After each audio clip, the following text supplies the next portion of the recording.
to declare this steering committee officially inaugurated and ask them to move with speed and go to work and mobilize resources for the benefit of the people of Kenya. Deputy President Rigathi Gachagua has today unveiled a 15-member Drought Response Committee chaired by Safaricom CEO Peter Ndegwa to steer the mobilization drive geared towards drought mitigation efforts to save the over 4 million Kenyans facing starvation.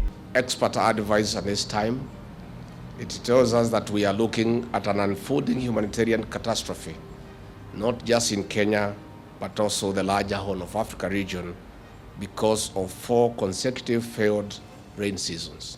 Speaking at his Harambee Annex office today, the DP said government will launch a pay bill number where Kenyans can contribute funds toward the mitigation of the drought.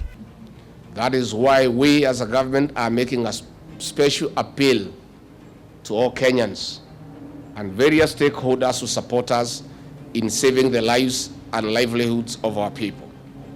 We appeal to Kenyans of goodwill to contribute a percentage of their salaries to pay to a pay bill number that will be established soon by this committee. So far, the government has mobilized about 57.8 billion towards addressing the ongoing drought that has affected several counties across the country. At least 23 counties in the arid and semi-arid areas are the hardest hit. Data from the government estimates that more than 4 million Kenyans are currently facing hunger, with family in the 11 counties of Turkana, Samburu, Tana River, Wajir, Isiolo, Mandera, Garissa, Kitui, Kajiado and Laikipia being some of the worst hit by the drought. The figures are an increase from the 3.5 million people who are in March this year said to be facing hunger, and another 636,000 children suffering from the malnutrition.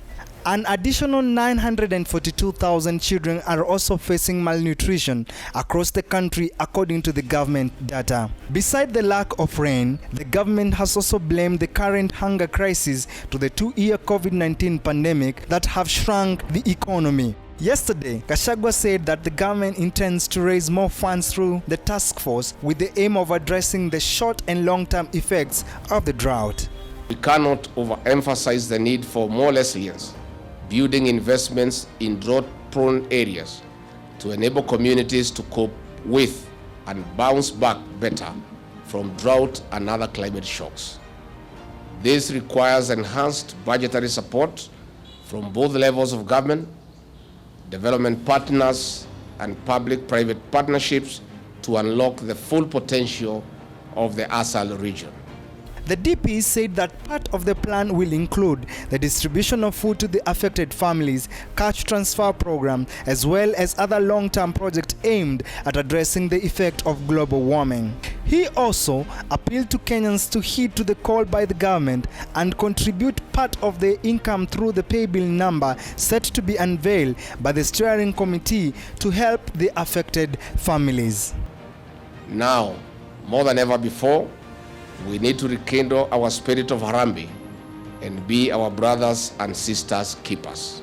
Our men and women in the Kenya Defense Forces have offered to forego 1 day's salary to contribute to the response kit. The steering committee will, among other things, also be charged with establishing a national drought mitigation appeal fund and approving the opening and closing of bank accounts that will be jointly operated by representatives from the private sector, the government, and the Kenya Red Cross. Further, the task force will collaborate with the county government and the National Drought Management Authority to caution affected people by providing relief services and cash transfer. Mungai Washosho for the Informer, uncovering the truth.